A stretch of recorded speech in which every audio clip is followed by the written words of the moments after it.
So we're going to practice our watercolour washes and techniques today in an experimental lesson. So we're going to start off using our wide brush and getting an area anywhere in your sketchbook. Make sure you've got a double page so you can experiment all the way across the double page with the different techniques that we used last time with the different brushes. So we're just going to use a wide brush. This is from my set of brushes, which are here, as you can see, all the different types of brushes: round brushes, fan brushes, medium flat brushes to larger flat brushes to round flat brushes like this one here. But for this particular exercise, I'm just going to start off with one of the flat brushes, and I'm just going to give a nice wash in the background, and then I'm going to use a yellow straight on and just let the paint naturally flow so that I've got an area, a little bit of a surface with one colour, using that wide brush, that wide flat brush. And it's just picked up a bit of the orange because that's next to it there. And if it starts to dry off, just keep adding your water so you've got a nice wash. Remember, watercolours, you need a lot of water to get the nice little techniques there. Then I can remember looking at a technique last lesson where we just dropped the paint onto the washes. So I'm going to use this. I'm going to use a round brush. This one's a little bit quite a thick round brush. Just going to get that wet. And I think a nice reddy pinky colour will go quite well with that yellow. And I'm just going to drop the colour in, making sure it's nice and wet. I'm just going to drop it in so the colour naturally sort of starts to spread out. And don't worry if some of the little bits of paint flick off and go onto the wet, damper area. It makes the effect quite nice. So I'm starting to develop that technique which we call bleeding last week. And then I'm going to stick with this brush and this colour and do another experiment next to, and just flick my brush so that I'm working from the thinner end to the fatter end there. So I'm working on the pressure.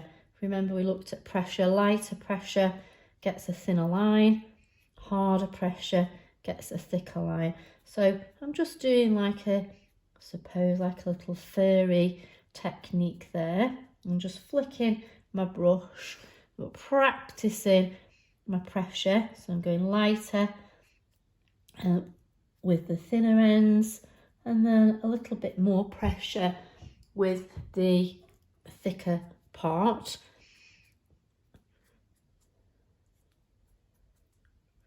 Like that here. So I'm creating just a little bit of experiment working with pressure.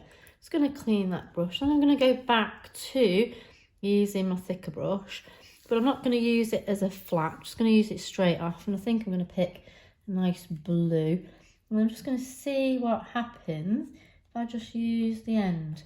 See what sort of marks I can make with the edge of my wide brush. I'm quite happy with that there. I'll do a couple more rows here. So I'm creating a piece of artwork, I suppose, but an experimental page. I suppose if you looked at it, you might say it's an abstract piece of work in your sketchbook. And I think I might have 3 rows there. So I'm just using the tip or the side edge of that flat brush. And flat brushes started to come about in the Industrial Revolution when the factories were in place, and you could get metal and machinery that fastened the bristles together so that artists had a wider variety of materials to work with, rather than when they used to have to make their own round brushes where they twist the bristles around to create like your round brush. So it just gave artists a little bit more scope and a little bit more tools to use in their paintings. And then we're just going to fill the rest of the double pages with your experiments. So just explore with the water and explore with the different brushes, the wide brush and the round brush and the flat brush today. If you've got your own brushes with you, you've got your fan brushes and all the other different types of brushes, you can start to experiment and create your patterns and your surfaces with those.